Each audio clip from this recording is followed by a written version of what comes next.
Saan?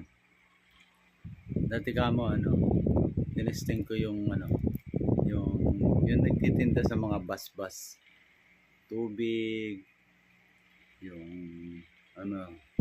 soft drinks, mani, itlog pugo.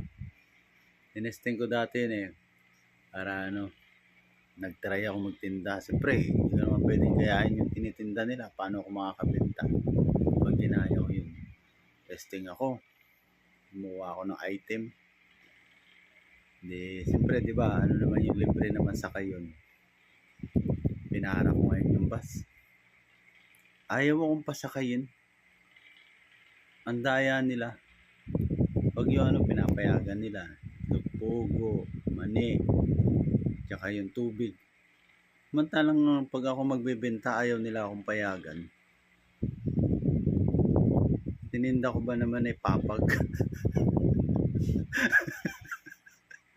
Ayaw nila akong pasakayin.